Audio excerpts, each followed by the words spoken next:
Claire, you need to understand something. Mason Everett set his pen down and looked directly at me in front of 12 people in a conference room on the 32nd floor of Northbridge Strategy Group. Everything you have today came from opportunities Northbridge and I gave you. He paused. Without me, you're nothing. No one spoke. The slide behind Mason was still the one I had spent 6 months building. The Redwood Tea Company project. A 70-year-old tea brand in the Pacific Northwest that was losing younger customers. I had traveled to Seattle, Portland, Spokane, Boise, Eugene, and Tacoma. Interviewed more than 300 consumers. Sat in 19 stores. Studied loyalty data. Analyzed product mix. Built the pricing model. Designed a seasonal product architecture. Recommended preserving the premium position instead of running blanket discounts. And I was the one who named the strategy. Come home to tea. But the final slide on the screen had one line. Project lead, Derek Halston, Senior Managing Director. My name was nowhere on it. I looked at Derek. 47. 12 years at Northbridge. The highest revenue generator in the consumer and retail practice. He did not look at me. I asked evenly, how will the research design, pricing model, and fieldwork I performed be attributed in the final project record? Derek gave a small smile. Claire, this was a team effort. I understand. Then don't turn attribution into a personal issue. I'm only asking about attribution, Mason cut in. That's enough. I turned toward him. Mason was 37, the youngest CEO in Northbridge's history. I had worked beside him for 3 years. I knew his schedule before the new assistant even opened the calendar. I knew he hated taking calls before 8 in the morning. I knew he drank espresso only after eating. I knew that when he sent a single question mark on Slack, it meant, where did this number come from? I had also been in love with him once. No one knew. Maybe Mason didn't know either. I asked, you think I'm overreacting? He leaned back. I think you're forgetting your position. The room went still. Derek owns the account. Northbridge owns the work. You're paid to do the work the company assigns. I looked at the screen. So I don't have the right to be credited for the work I actually did? Mason exhaled. Claire, you are Director of Strategic Initiatives and my Chief of Staff because I gave you that opportunity. I said nothing. He continued. 3 years ago, you were a capable senior associate. I pulled you into the executive team. I gave you exposure. I put you in front of clients you probably would not have met that early in your career. And now you're standing here arguing over one line of credit? I asked. You think I have everything because of you? Mason looked straight at me. Mostly. Then he said the sentence I would remember for a very long time. Without me, you're nothing. I could hear the air conditioner. Someone at the far end of the table shifted in their chair. Derek looked down at his notebook. I didn't cry, didn't shout, didn't throw my laptop. I simply closed my notebook. Okay. Mason frowned. Okay, what? I understand. The meeting went on for another 27 minutes. I did not say another word. That night, I returned to my small apartment in Chicago, kicked off my shoes by the door, and sat on the living room floor for almost an hour. No wine.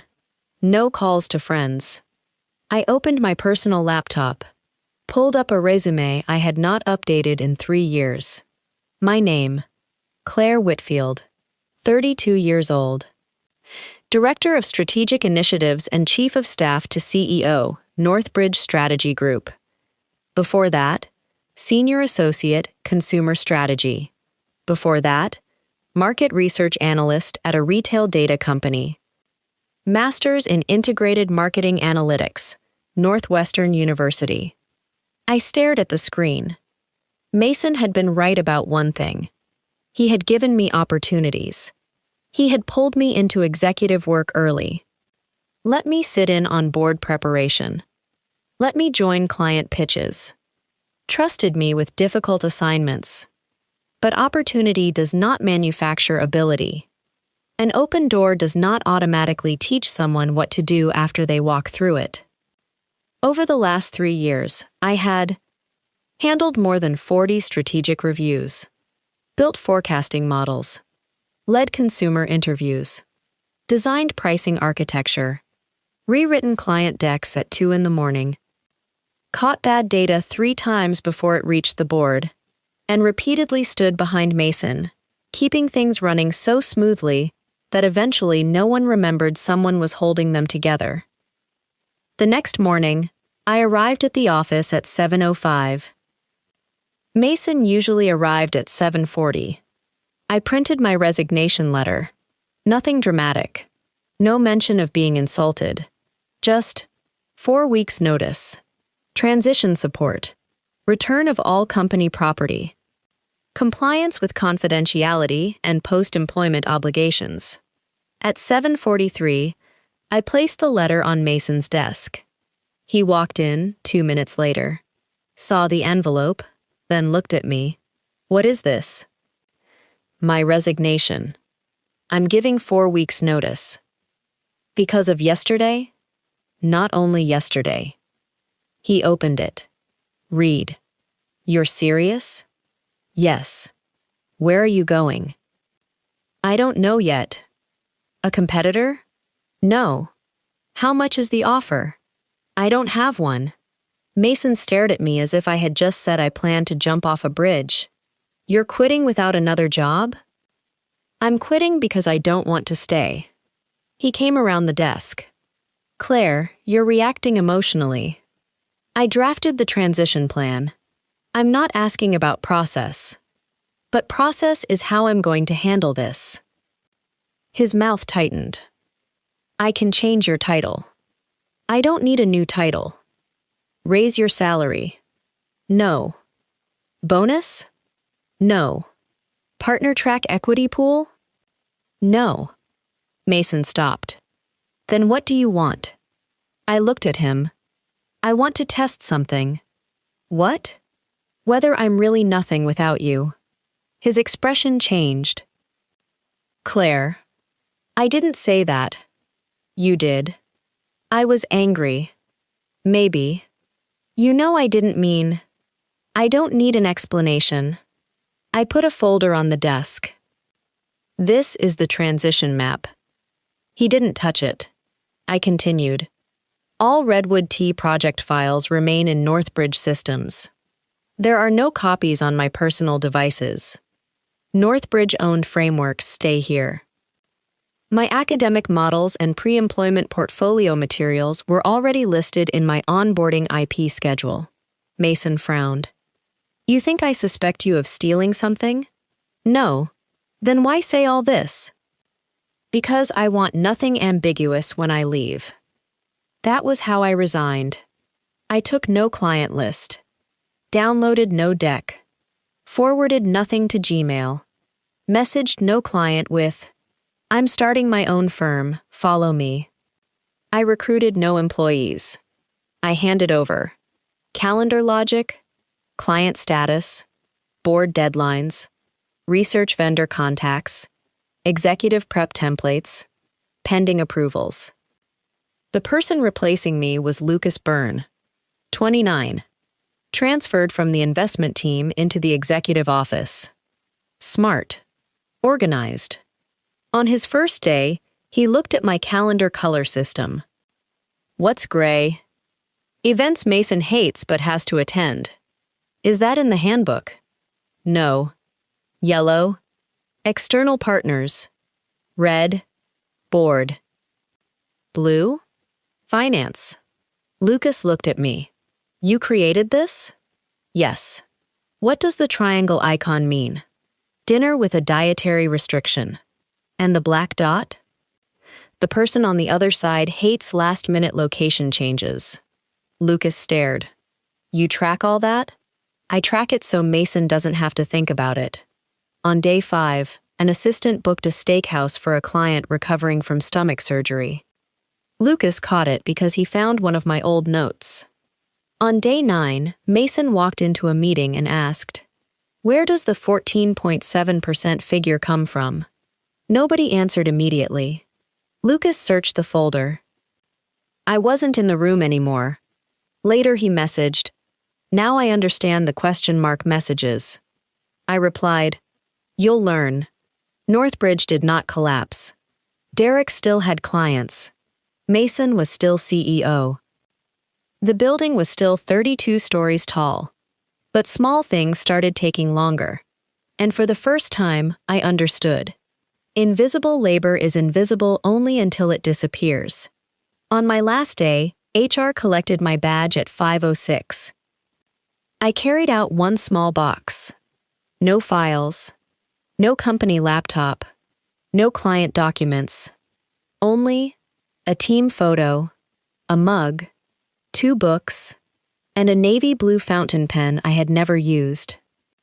Professor Helen Morris had given me that pen 3 years earlier when I turned down an offer in Seattle to stay in Chicago and work beside Mason. That day she had told me, "Claire, wherever you go, remember one thing. Your name should sit beneath choices that are truly yours." I had put the pen in a drawer. 3 years. Never signed anything important with it. I looked at the pen, then put it back in the box. Not yet. Chicago in late November was cold. I rolled my suitcase onto the sidewalk. Between checking and savings, I had $22,430 in immediately available cash. Not enough to open a beautiful agency. Not enough to hire a team. But enough to try.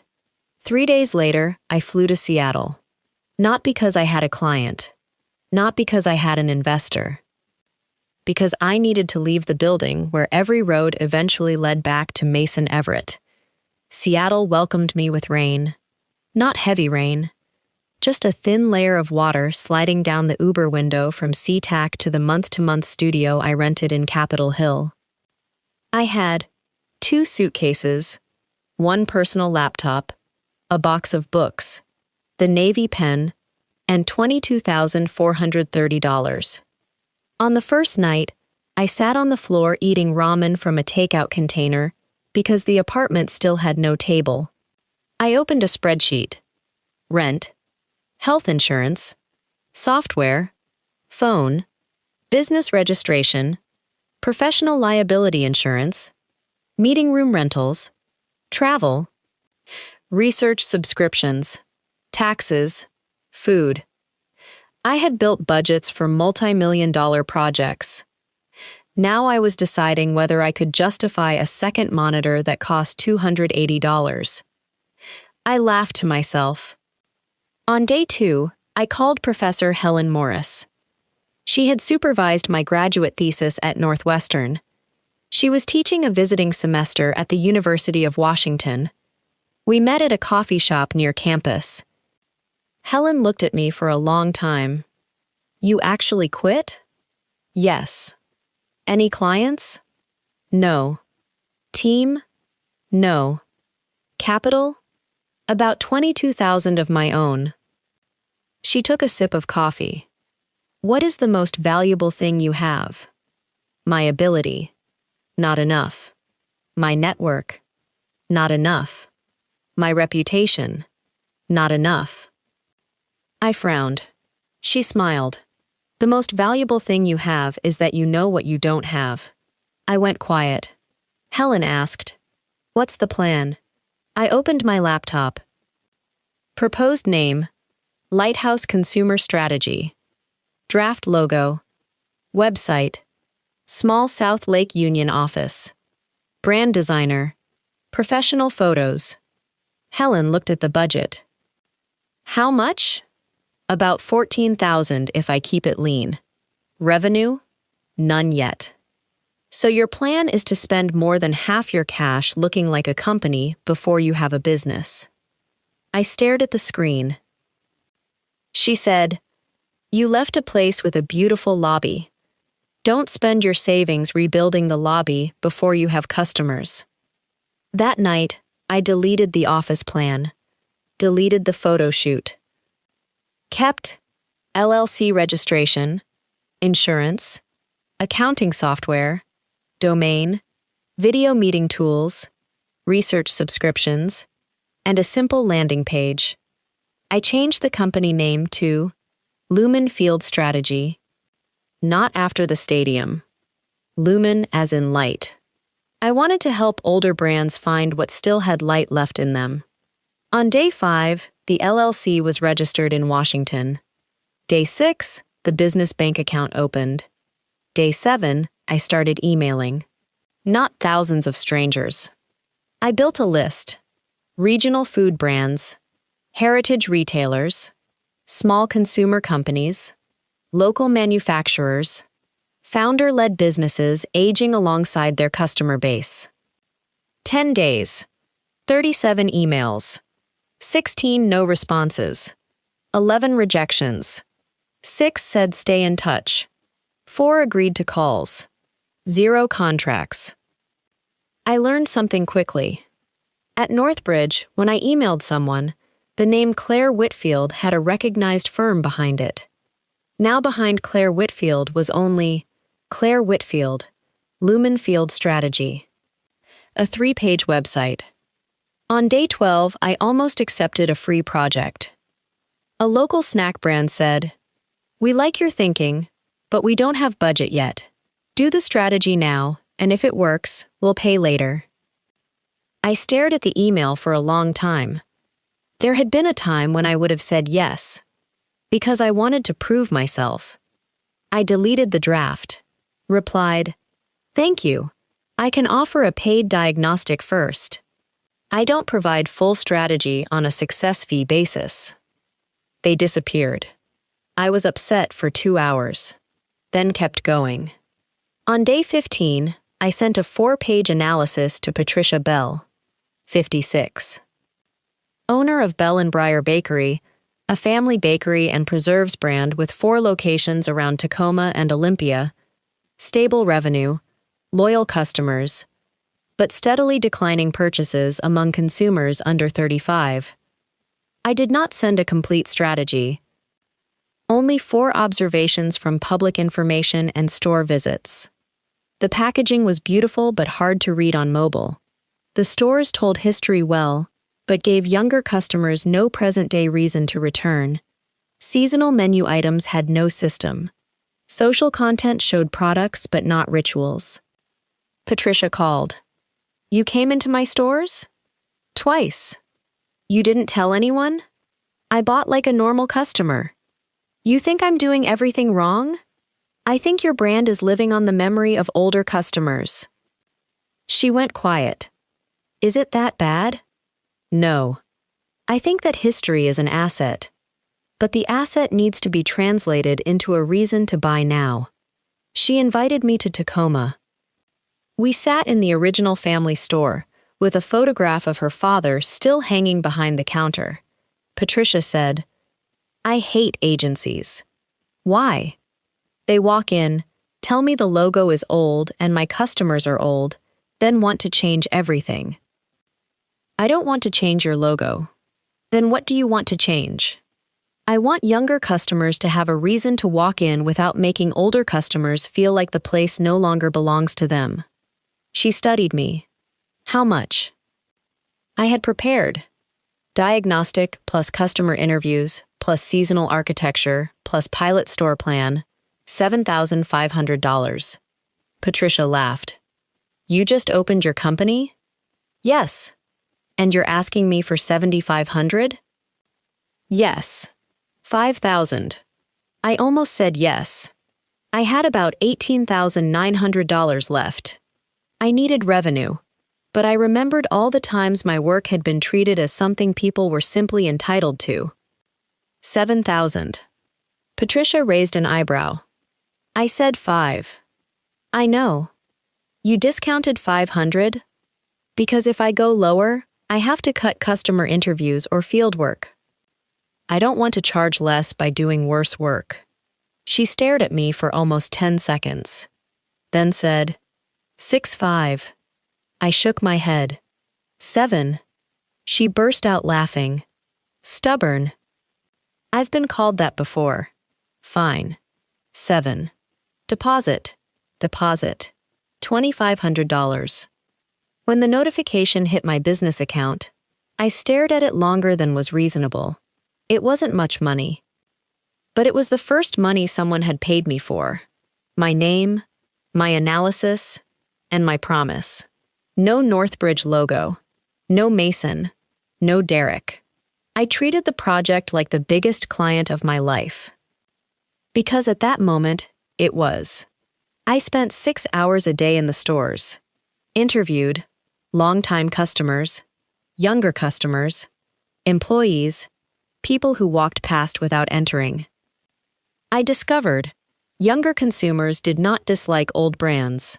They simply did not understand how to fit them into their lives. I proposed a seasonal ritual. Friday Briar Box. Every Friday, a small box. Pastry, preserves, tea pairing, story card, no deep discounting, no cheapening the brand, just a reason to come back. I proposed redesigning the menu board, not the logo. Adding online pre-order. Testing short-form videos about how the preserves were made instead of only photographing finished products. 6-week pilot. Sales in the test store increased 17%. Average ticket rose 9%. Loyalty sign-ups among customers under 35 nearly doubled. Not viral. Not $1 million win, but real. Patricia referred me to another founder. Client 2. Then Client 3. At the end of the first month, I hired my first part-time contractor. Zoe Mercer. 27. Consumer researcher who had worked for a skincare brand. We interviewed over video. Zoe asked, "Does the company have an office?" "No." "Team?" "You, if you accept." "Funding?" "No." "Clients?" 3. "Salary?"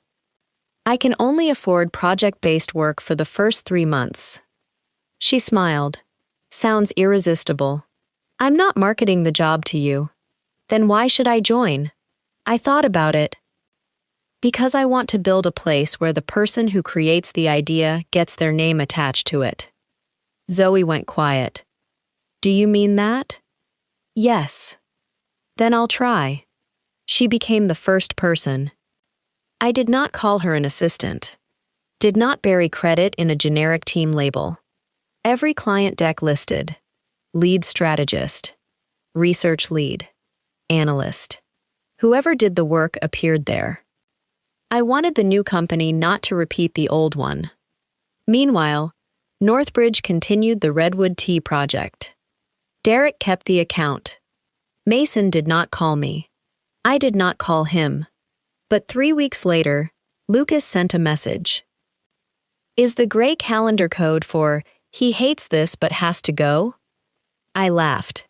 "Yes." A week later, "What restaurant did you use for Dr. Nelson?" "He had surgery and Mason says you always knew." I replied, "Check the contact note. Don't use my memory as the company database." Lucas sent, "Fair. I did not intend to become a free remote assistant after resigning." Another time, Mason messaged me himself. Just one question mark. 3 years of reflex almost made me answer immediately. Source is Circana Q2 panel. I stopped. Then replied, "I no longer have access to the deck. Please ask the project team." Mason read it.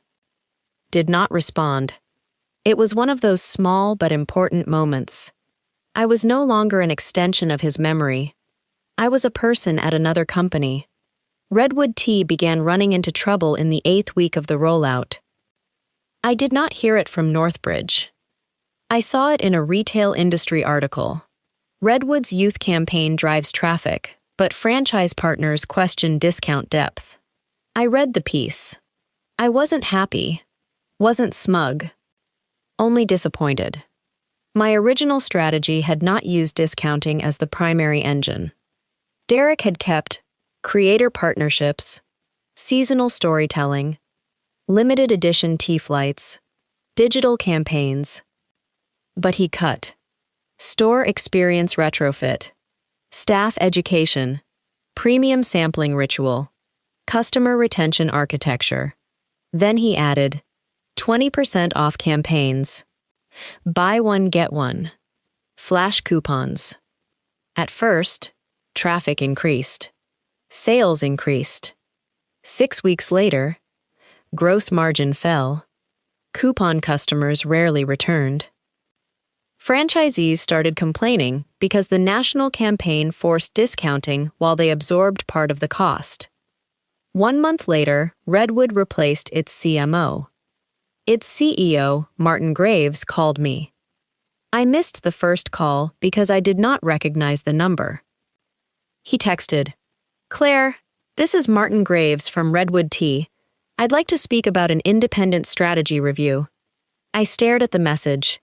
Zoe was sitting across from me at the kitchen table in my apartment, which was still serving as our office. "Redwood?" "Yeah." "Are you taking it?" "I don't know." "Why?" "Because I don't want Lumen to exist just to prove Derek was wrong." Zoe frowned. "A paying client is still a paying client." "It isn't that simple." I called Patricia. She listened. "What are you afraid of?" "That I'll take the project for revenge." "Then don't take it for revenge." "Why should I take it?" "Because they have a business problem and you can solve it." I stayed quiet. Patricia said, "Claire, if your past is choosing your present clients for you, Mason is still running your company." I hated that sentence. Because it was true. I called Martin back. But before the meeting, I hired independent counsel. Rachel Dunn, 39. Seattle attorney specializing in employment, trade secrets, and commercial contracts. I gave her my employment agreement, confidentiality terms, IP assignment, onboarding IP schedule, project list. Rachel asked, "Did you copy any Redwood files?" "No." "Notes?" "No." "Personal email?" "No." "What framework do you plan to use?" "A consumer renewal framework I developed in my graduate thesis before joining Northbridge." "Was it listed?" "Yes, on the IP schedule when I joined." "Good." "What about data?" "Only public information and data Redwood provides directly," Rachel said. "Then the engagement letter needs to say that clearly." Lumen would not accept Northbridge confidential information, Northbridge historical work product, Northbridge pricing models, client data owned by Northbridge. Redwood had to provide fresh POS data, loyalty data, franchise feedback, current campaign results. I agreed. The meeting took place in a conference room, rented by the hour in Pioneer Square. Zoe stuck a note on the outside of my laptop. Overtime equals Claire pays. I laughed. Martin arrived with Redwood's new CMO and CFO. 10 minutes later, the door opened. Mason walked in. I stopped. Martin said, "Northbridge is still the incumbent partner. I want both sides to hear the same problem." Mason looked at me. "Claire." "Mason." "No more. Mr. Everett." No more me standing behind his chair. We sat on opposite sides. Martin said, "Redwood doesn't want litigation between vendors." I answered immediately. Lumen will accept only an independent scope. No subcontracting through Northbridge. No access to Northbridge work product. No historical confidential data. Mason looked at me. "You're protecting yourself from me?" I build my company on documents, not verbal promises. Something shifted in his face. Fair. Derek did not attend. Northbridge sent another engagement director. Redwood split the scope. Northbridge kept national communications and rollout support. Lumen handled new consumer research. store experience, retention, pricing diagnostics, pilot architecture. No one won everything. That was business. I used new data. Lumen conducted 412 interviews, 12 store observations, 2 pricing tests. Zoe led research. Her name appeared on the deck. Research lead, Zoe Mercer. A freelance analyst named Ben Ortega handled data. His name appeared under analytics support.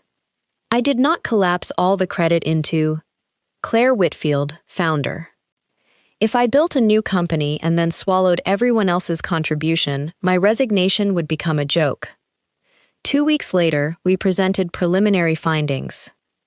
I used a 3-layer framework, meaning, ritual, conversion. Layer 1, what the brand means. Layer 2, what repeated behavior turns that meaning into a habit. Layer 3, what business mechanics turn the ritual into revenue. Mason stared at the slide for a long time.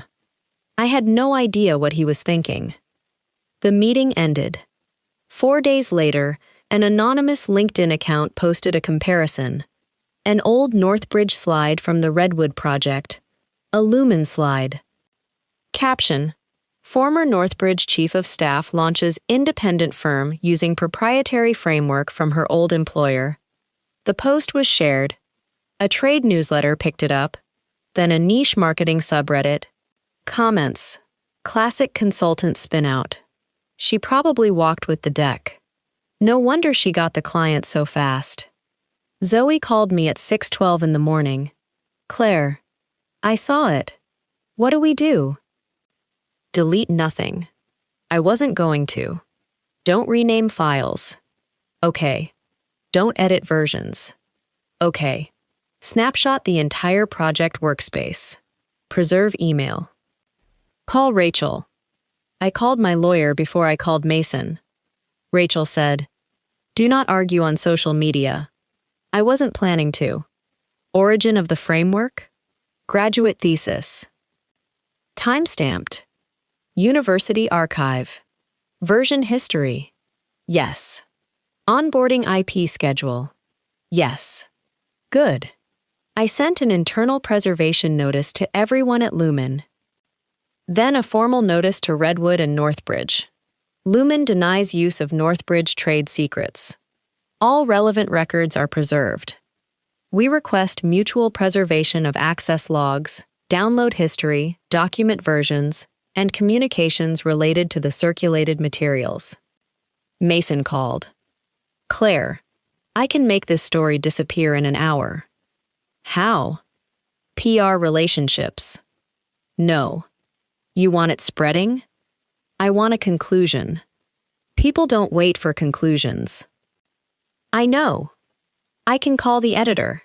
No. Mason went quiet. I said, if you suppress the story through your relationships, the narrative becomes former CEO rescues former chief of staff. Yes. I don't need rescuing. I need provenance. He exhaled. What do you want Northbridge to do? Preserve records, access logs, version histories, download events, email involving the Redwood project files, and don't let anyone delete anything. Mason said, okay. In writing.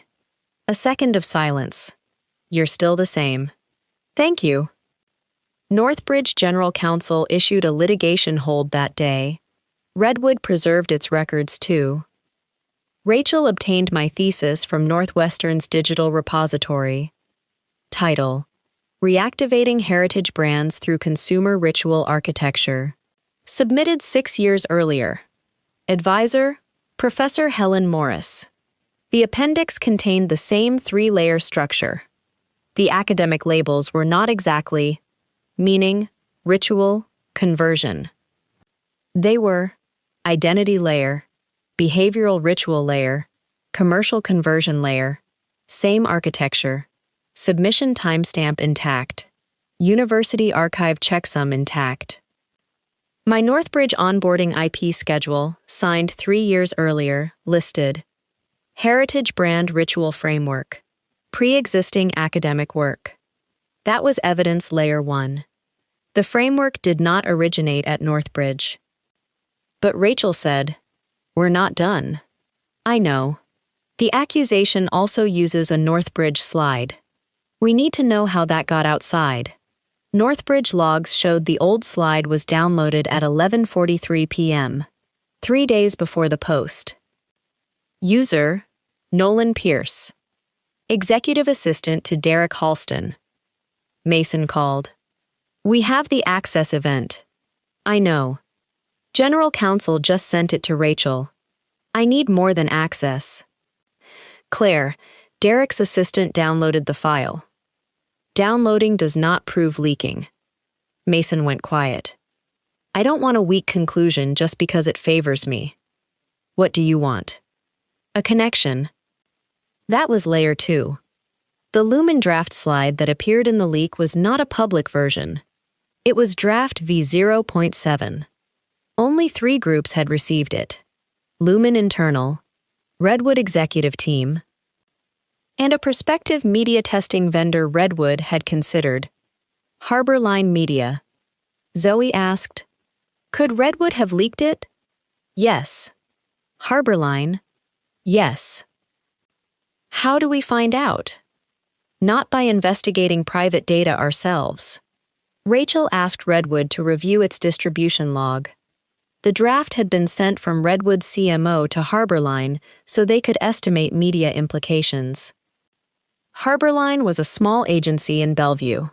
Public corporate records showed that a minority investor in Harborline was Calder Peak Ventures, managing partner of Calder Peak, Thomas Vale. Derek Halston's brother-in-law. Red flag. Not proof. Layer 3 was motive. Redwood's current campaign plan gave Harborline a media testing and influencer buying package worth nearly $1.8 million. The fee level was above benchmarks Redwood procurement had previously used. If Lumen's revised pilot was approved, national media spend would decrease, in-store investment would increase. Harborline's scope could be cut nearly in half. Rachel said, "Now you have connection and motive." I still don't have proof Derek personally benefits financially. Correct. So don't call it corruption. I'm not. Northbridge's board was notified because Derek was a senior executive and a related party disclosure might have been missing. The Audit and Ethics Committee opened a review. Not because I demanded Derek be fired. I asked only for source of the file, access, relationship, disclosure, procurement. Mason called me that night. Derek says this is a witch hunt. I'm not surprised. He says Nolan downloaded the slide to prepare an internal response. Possible. He says the Harborline connection is only through a minority investor who happens to be his brother-in-law. Correct. You don't sound angry. I am. But anger doesn't improve chain of custody. Mason laughed quietly. 3 years ago, I called that cold. You've called a lot of things by the wrong name. He did not respond. The investigation lasted 9 days.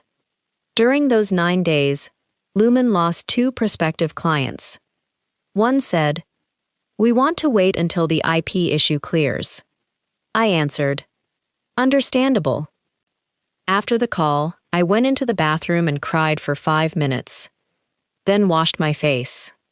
Being independent did not mean things stopped hurting.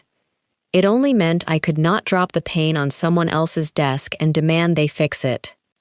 On day 9, Northbridge's Audit and Ethics Committee issued findings shared with Redwood and my counsel. No evidence Lumen had used trade secrets. The framework predated my Northbridge employment. The current analysis was based on public sources, fresh consumer research, data provided directly by Redwood. Nolan Pierce had accessed and downloaded the Northbridge slide outside normal process. Internal messages showed Nolan sent that file to Derek. From Derek, a screenshot was forwarded to a personal email account in connection with preparing a market comparison. A Harborline external consultant later received the same screenshot. The committee did not conclude that Derek personally published the anonymous post. But it did find he had failed to disclose that his brother-in-law managed Calder Peak Ventures, an investor in Harborline. He had participated in recommending Harborline to Redwood, and communications showed he pressured the team to retain the vendor when procurement questioned the fee. Northbridge suspended Derek pending final employment review. Redwood paused Harborline's contract. No police, no handcuffs, no live stream, just process. 1 week later, Derek left Northbridge under a separation agreement. Nolan was disciplined separately for data handling violations. Northbridge revised its conflict disclosure policy. Redwood Procurement reopened review of the media package. The trade newsletter published a correction. Not everyone who had written ugly comments came back to apologize. The internet is not that tidy. But I had what I needed. A documented conclusion. Not Mason saving me. Not me winning through a speech. The evidence stood on its own. Exactly 3 months after the day I placed my resignation on Mason's desk, I signed the lease for Lumen Field Strategies' first office. Not a glass tower. Not South Lake Union like my original plan. An 850-square-foot suite on the 4th floor of an old brick building near Pioneer Square. It had one 6-person conference room, an open work area, a tiny kitchen corner, and 2 windows facing the wall of the building next door. The rent was high enough to keep me awake for one night, but not high enough to destroy our cash reserve. The team had 5 people by then. Me, Zoe, Ben Ortega, who had moved from freelance to full-time analyst, Maya Collins in account coordination, and Devin Lee, a strategist with a retail operations background. When the landlord placed the lease in front of me, I opened the box and took out the navy fountain pen. Professor Helen Morris had given it to me 3 years earlier. I had never used it to sign anything important. The landlord said, "Nice pen." I smiled. It's been waiting a long time. I signed, Claire Whitfield, Managing Member, Lumen Field Strategy LLC. That was all. No. Chief of Staff to Mason Everett. No. Northbridge. No. Former anything. I took a picture of the lease. Did not post it on LinkedIn. I sent it only to Helen. She replied, "About time you used the pen." I stared at the message and smiled. 3 months. Someone looking from the outside could write the headline, 3 months after leaving Northbridge, former executive opens her own firm. It sounded fast.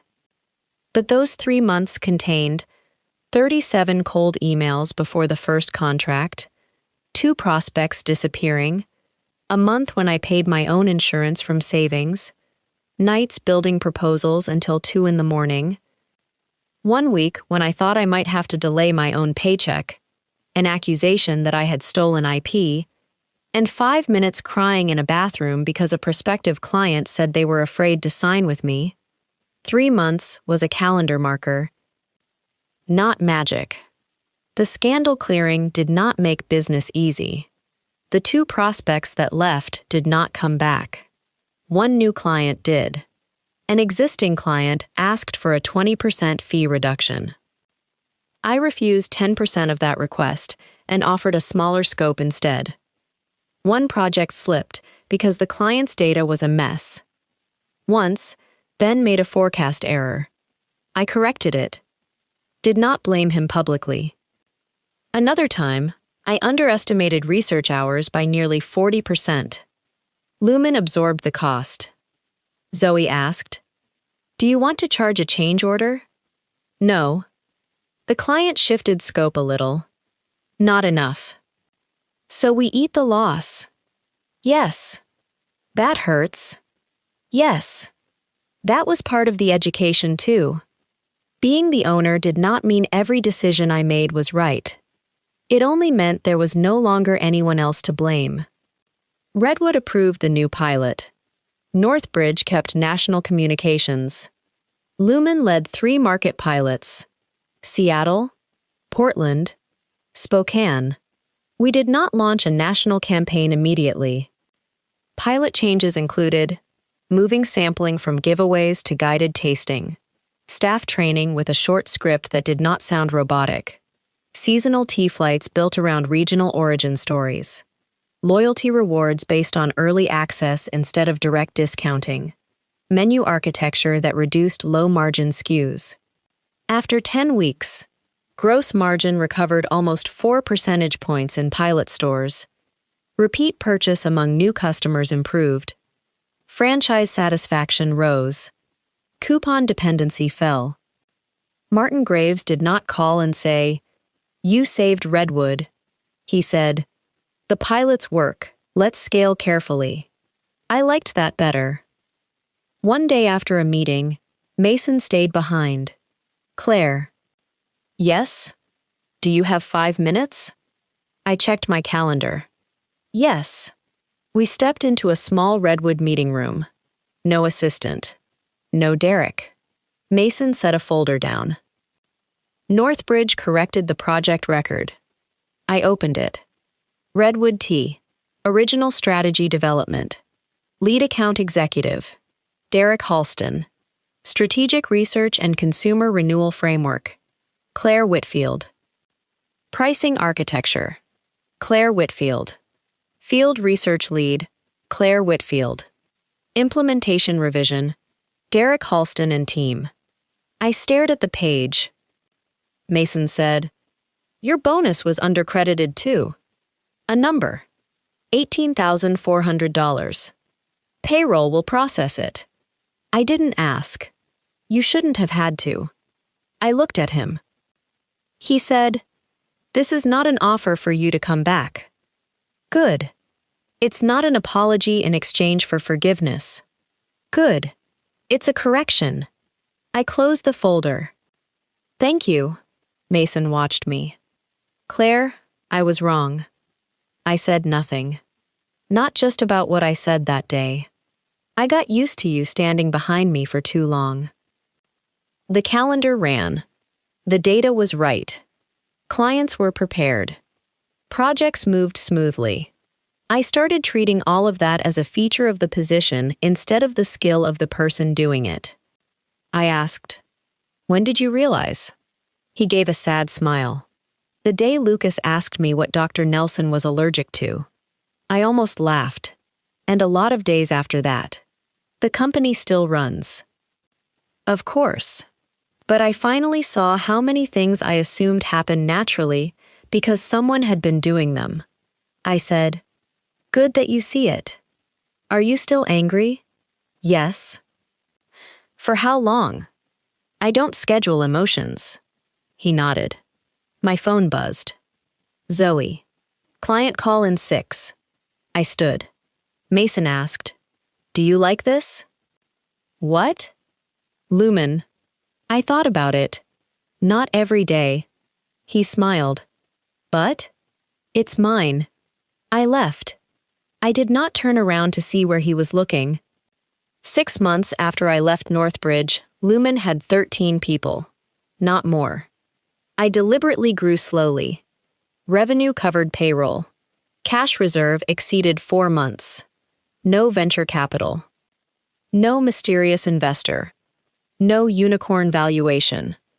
We offered consumer research, brand renewal, pricing, store experience, go-to-market diagnostics. A few projects failed. One client terminated midstream. One hire did not work out, and I ended the role after probation. I forecast pipeline badly for 1 quarter and cut my own bonus first. Maya Collins asked, "You're the founder. You're cutting your own bonus?" I made the forecast. But the team doesn't know that. Now they do. I did not want to build a company that assigned credit correctly only when things went well. Accountability needed a name too. Lumen's employee handbook contained a policy I wrote myself. Material contributions to client work should be attributable in internal project records. That did not mean every slide needed 10 names. But the project record had to show who conducted research, who built the model, who led the insight, who led the client. When Zoe read it the first time, she said, "You turned trauma into policy." I smiled. Better than turning it into a personality. She laughed. About 8 months after I left Northbridge, Mason sent me an email. Subject: coffee, no agenda.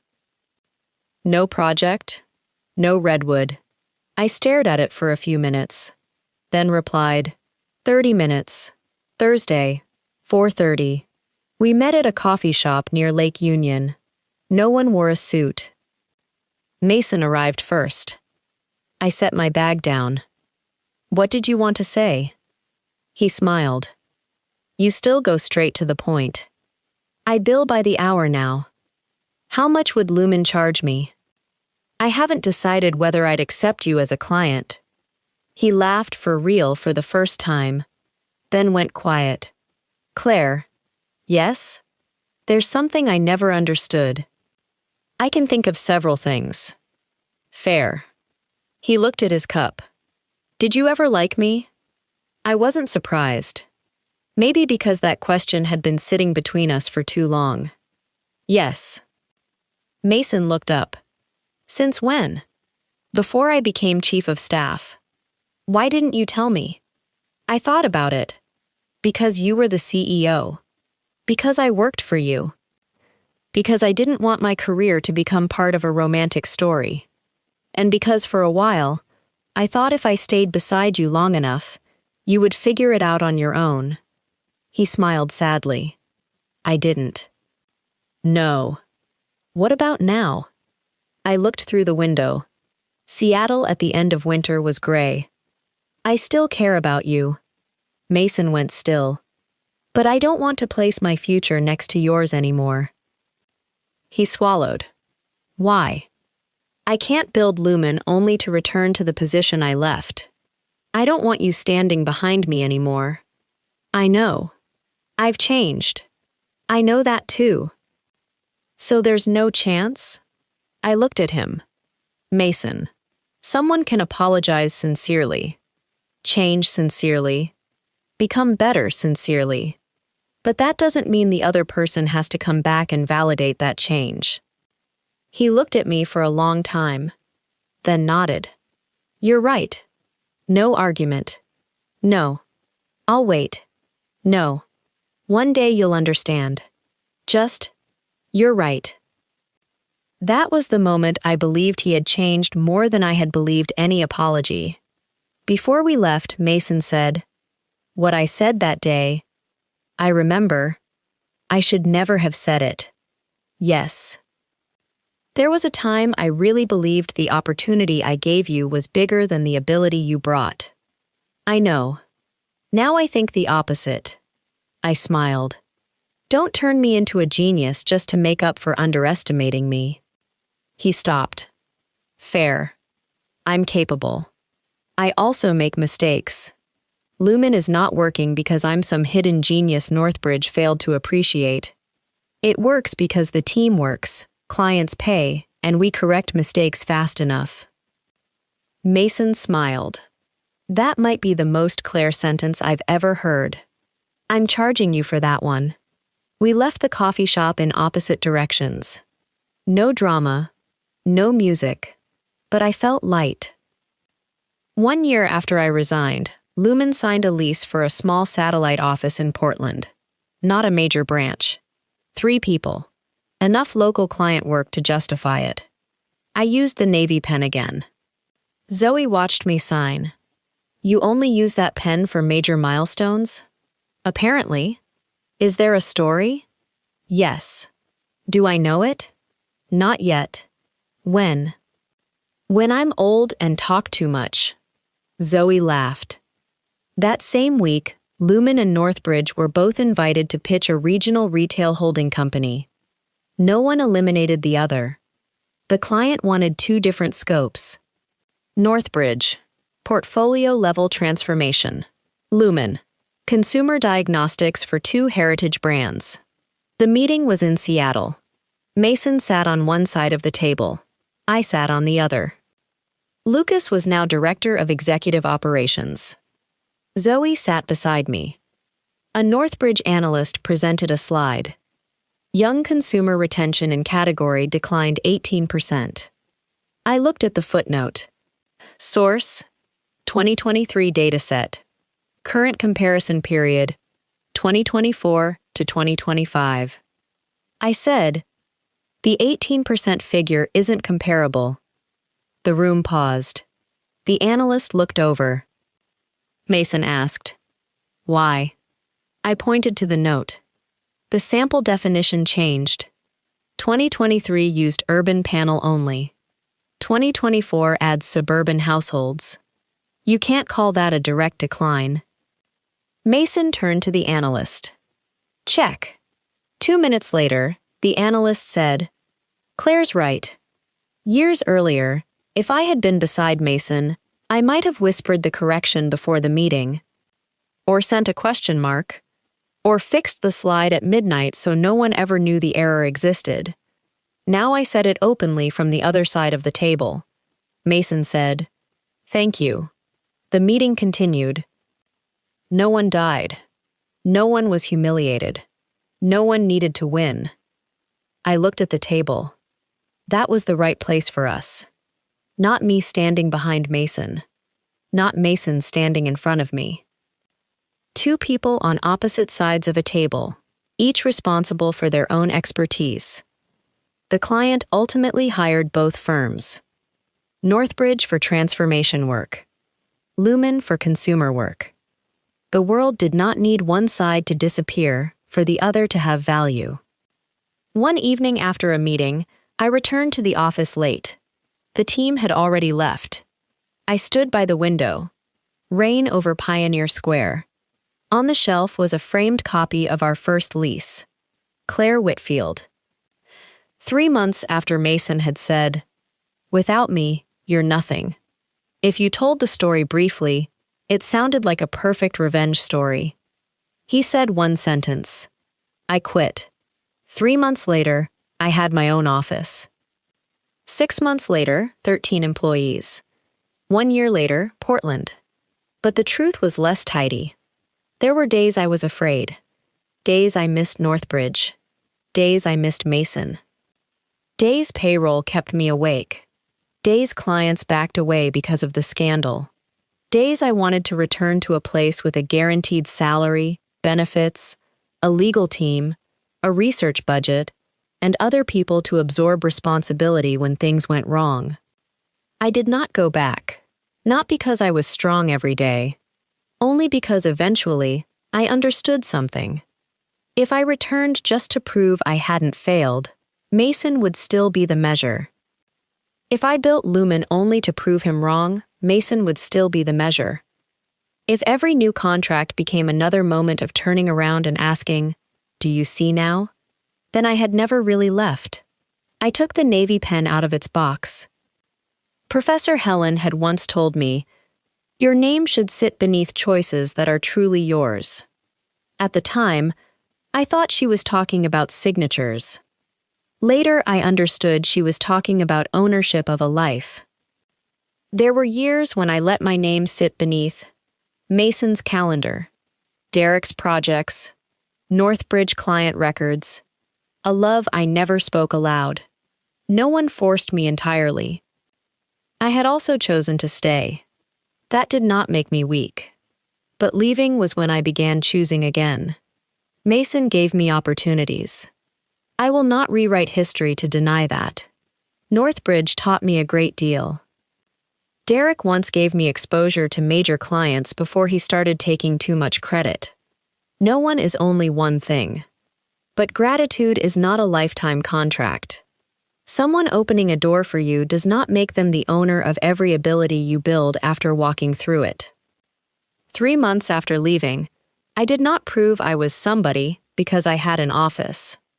An 850 square foot suite did not define my worth. 13 employees did not define it. Revenue did not completely define it either. The biggest change was this. For the first time, when a project went well, I did not have to wait for someone else to decide whether my name deserved to appear. And when a project went badly, I had no one to hide behind. Both credit and responsibility came back to the right person. My phone buzzed. Zoe texted, "Portland client moved tomorrow's call to 8:30. Please don't pretend you didn't see this."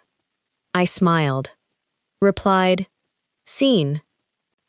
She sent, "Also, Ben says your forecast is wrong." I replied, "Which assumption?" She sent the spreadsheet. I opened it. Ben was right. I corrected it. No irritation. No question about why he would challenge the founder. Lumen did not need people who believed I was always right. I had once known a CEO who wanted that. I had no intention of becoming him.